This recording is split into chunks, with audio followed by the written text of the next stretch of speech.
नमस्कार। भाग्यदीप में आपका स्वागत है। आप सभी के सम्मुख एक बार फिर उपस्थित हूँ एक नई कुंडली के साथ में। ये कुंडली एक संघर्ष कर रहा स्टूडेंट का है। आज से 3 वर्ष पहले जब ये +2 में पढ़ाई करते थे, 3 वर्ष 4 वर्ष हो गया होगा लगभग, उस दौरान ये किस लाइन में जाना है इसके विचार के लिए मेरे से पूछने आए थे और लगातार संपर्क में बने हुए हैं और इनको भी मार्गदर्शन में कर रहा हूँ। और सिविल सर्विसेज का एग्ज़ाम का तैयारी के साथ साथ स्टेट लेवल का भी इनका स्टेट लेवल में इनका हो गया है, एग्ज़ाम इनका निकल गया है, इंटरव्यू बाकी है। तो स्टेट लेवल में ये रहेंगे या उसके आगे भी जाएंगे, ये सभी के साथ, इस सभी प्रश्नों के साथ में आप सभी के सम्मुख मैं उपस्थित हूँ।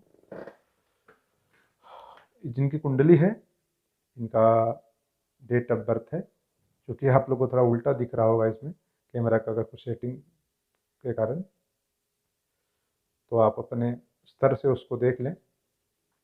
इनका सबसे पहले date of birth time note करें आप। 14 अक्टूबर 1990 सुबह 8:10। जन्म स्थान रायपुर छत्तीसगढ़। इसके अनुसार इनकी कुंडली तुला लग्न की है और रविवार का जन्म है, मघा नक्षत्र का।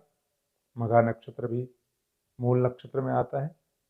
सिंह राशि का जन्म है इनका। वर्तमान में 31 अक्टूबर 2015 से 31 अक्टूबर 2021 तक इनको सूर्य की महादशा है। 19 अगस्त 2019 से 25 जून 2020 तक इनको सूर्य में बुध की अंतर्दशा है। तो सबसे पहले तुला लग्न की इनकी कुंडली की लग्न का परिस्थिति को समझिए। इनका लग्न तुला है। तृतीय स्थान में धनु राशि में शनि विराजमान है। चतुर्थ भाव में मकर राशि में राहु है। अष्टम स्थान में वृष राशि में मंगल है। दशम भाव में बृहस्पति केतु का चांडाल योग है। एकादश भाव में चंद्रमा है। द्वादश भाव में शुक्र बुध सूर्य है। सबसे पहले लग्न की परिस्थिति के अनुसार तुला लग्न वाले जो जातक होते हैं वो हष्ट पुष्ट, देखने में सुंदर, आकर्षक, कहीं भी जाके अपना पहला ही इम्प्रेशन रख देना, ऐसा इनकी स्वभाव और विशेषता होती है। हर जगह घुल मिल जाना, अपना छाप छोड़ देना, ऐसा आकर्षक इनका व्यक्तित्व होता है तुला लग्न वाले का। तो इनका शनि का देखते हैं। शनि तृतीय स्थान में है। जैसे आप सभी को मालूम है कि पिछले वीडियो में आपको बताया भी होगा, शनि अपने घर से तीसरा, 7वां और 10वां घर को देखता है। शनि की और गुरु की ये विशेषता होती है, शनि जहाँ है वहाँ पे नुकसान नहीं करता। शनि की दृष्टि हमेशा नुकसानकारक होती है। गुरु की विशेषता होता है, गुरु जहाँ है वहीं नुकसान करते हैं। गुरु की दृष्टि हमेशा लाभप्रद है। तो यहाँ पे शनि इनका तृतीय दृष्टि से बुद्धि भाव को देख रहा है, जो कि अपने राशि को देख रहा है। तो यहाँ इनकी राहत भरी बात यह है कि जो शनि की दृष्टि है बुद्धि स्थान में, जो इनका नकारात्मक फल देने वाला दृष्टि था, चूँकि वो अपने घर को ही देख रहे हैं शनि, तो वहाँ वो सकारात्मक भाव में आ गया, वहाँ उनको नुकसान नहीं करेगा। मतलब कि ये विद्या अर्जित करेंगे, बुद्धि इनका बहुत तीक्ष्ण रहेगा। ये इस स्थान को वो नकारात्मक में नहीं बदल रहा है शनि। 7वां घर भाग्य स्थान में पड़ रहा है शनि की पूर्ण दृष्टि, वहाँ मिथुन राशि पहले से है, तो भाग्य दोष इनको लग रहा है। ऐसे जातकों का भाग्योदय उम्र के 38 वर्ष के बाद ही संभव होता है। 38 वर्ष तक इनको संघर्ष करना पड़ेगा। 38 वर्ष के बाद में इनका भाग्योदय होगा। दशम दृष्टि व्यय के स्थान में है, जो वहां पहले से 3 ग्रह वहां विराजमान है, सूर्य, बुध और शुक्र। ग्रह तो बहुत अच्छा है, लेकिन जैसे कि आप ये 3 ग्रह के कारण ये बहुत खर्चीला रहेंगे, मौज मस्ती करने वाले रहेंगे, दोस्तों के साथ में घूमने फिरने वाले रहेंगे। इस चीज़ों में ये नकारात्मक फल देगा। बाकी तो ठीक है इनका वो उस स्थान को द्वादश भाव, लेकिन अधिक खर्चीला होने के कारण ये उनको नुकसान करेगा। लेकिन वहाँ शनि की दृष्टि भी है और पहले से वहाँ सूर्य है। सूर्य और शनि एक दूसरे का शत्रुकारक ग्रह होता है, सूर्य और शनि। तो इसके कारण से इनको और जो खर्च इनका हो जाए, खर्च तो हर व्यक्ति का कहीं ना कहीं होगा, लेकिन खर्च आपके लिए हितकारक है या अहितकारक है, ये ग्रह की स्थिति के अनुसार निर्भर करता है। तो सूर्य वहां होने के कारण शनि की पूर्ण दृष्टि है, तो इनका खर्च व्यर्थ खर्च जाएगा। वो खर्च इनके लिए कोई उपयोगी नहीं होगा, इनको कोई लाभ नहीं मिलेगा उस खर्च से। दोस्तों के साथ जाएंगे, खर्च करेंगे, तो कई जगह दोस्त के साथ खर्च करने से लाभ मिलता है। किसी प्रकार ये ना यहाँ यहाँ या और कहीं और किसी प्रकार सामाजिक रूप से, सामाजिक दृष्टि से या दोस्त ही कुछ अच्छा हो जाए उस खर्च से, इससे लाभ मिलता है। लेकिन इनकी कुंडली में वो लाभ नहीं है, वो व्यर्थ में पानी में जाएगा इनका खर्च, वो मौज मस्ती में ही खत्म हो जाएगा। इस शनि की प्रभाव है इनकी कुंडली में। अब अगला ग्रह देखते हैं, जो चौथा स्थान में राहु है इनका। तो राहु का क्या प्रभाव है चतुर्थ भाव में? ये माता पिता से दूर रहेंगे। अगर ये माता पिता के साथ रहेंगे तो इनकी जीवन की तरक्की कभी नहीं होगी। इनको माता पिता से दूर ही रहना पड़ेगा। कुटुंब को चाहेंगे, लेकिन साथ में रह के ये कुछ सेवा नहीं कर सकते उनका, परिवार का, माता का। ये दूर से ही कुछ सेवा कर सकते हैं, भावना से सेवा कर सकते हैं, किसी के माध्यम से कर सकते हैं, धन के माध्यम से कर सकते हैं, मन के माध्यम से कर सकते हैं, किसी से करवा सकते हैं, लेकिन स्वयं उपस्थित होकर माता पिता या कुटुंब का सेवा करने में ऐसे व्यक्ति सक्षम नहीं होता है। 5वां घर तो बुद्धि स्थान, 6ठा घर मित्र शत्रु भाव, स्वामी गुरु है वहाँ का। तो गुरु वहाँ का स्वामी होके कर्म भाव में बैठा हुआ है। तो मित्र तो इनके पास खींचे चले आएंगे, बहुत सारे मित्र आएंगे, लेकिन वो मित्र इनके लिए नहीं, वो अपने लिए आएंगे। मित्र बहुत रहेंगे इनके, लेकिन अपने इनके लाभ के लिए वो मित्र नहीं है।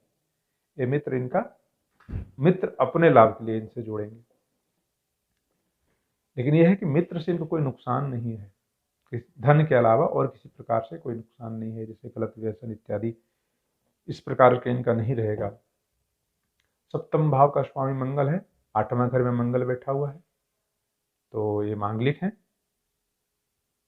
तुला लग्न वाले का 7वें भाव का मंगल 8वें भाव में शुक्र की राशि में बैठा हो, तो ऐसे व्यक्ति का संबंध कई लोगों से होता है। दाम्पत्य जीवन तो अच्छा रहेगा, लेकिन सिर्फ दाम्पत्य जीवन में ही बंध के नहीं रहना चाहते। इनका और भी कई एक्स्ट्रा अफेयर वगैरह इनका चलता रहता है। ऐसे व्यक्तियों का एक तरह से समझिए कि रसिक मिजाज के होते हैं।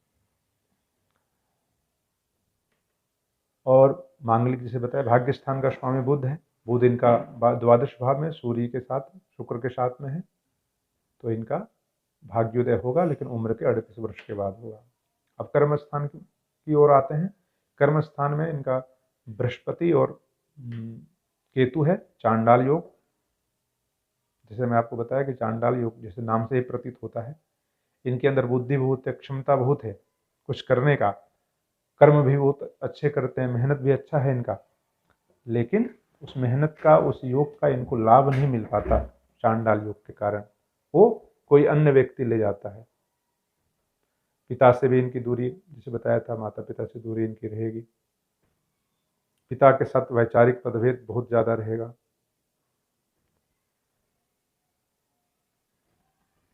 आप आते हैं एकादश भाव में। एकादश भाव का स्वामी सूर्य है और चंद्रमा वहाँ विराजमान है, सिंह राशि के हैं, क्रोधी स्वभाव का रहेंगे, मूड पल पल में इनका बदलेगा, आक्रामक स्वभाव के रहेंगे और इसको इस तरह व्यक्तियों को थोड़ा बोला जा सकता है कि चंचलता के साथ में तुरंत अपना निर्णय बदलना, ये इनकी कुंडली से हो सकता है। द्वादश भाव में जैसे मैं बताया था सूर्य शुक्र बुध ये तीनों ग्रह एक साथ हैं, तो उस स्थान इनका बहुत अच्छा है, जिसके कारण से ही उसी स्थान के कारण इनके कुंडली में नाम होगा। और नाम किसी भी तरीके से हो सकता है, पढ़ाई करके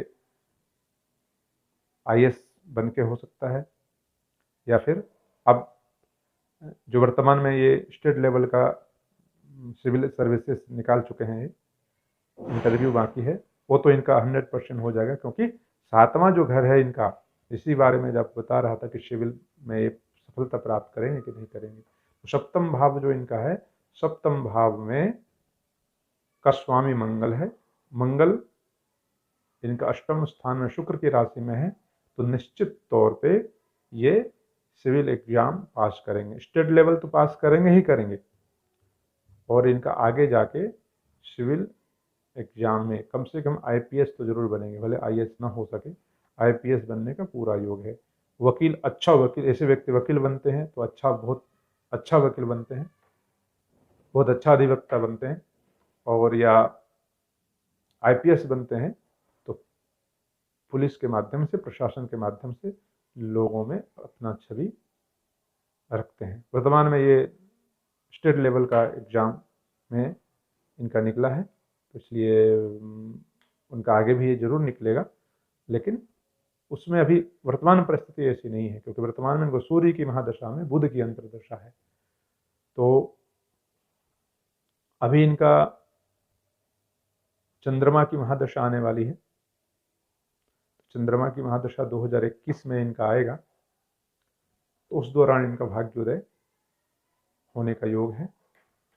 और इनका जो भी संघर्ष का समय है, ये 2021 तक ये संघर्ष का समय इनका निकल जाएगा। इसी दौरान इनका साक्षात्कार जो होगा स्टेट लेवल का सिविल एग्जाम में, वही पूरा हो जाएगा और इस संघर्ष का समय इनका निश्चित तौर पे खत्म होगा।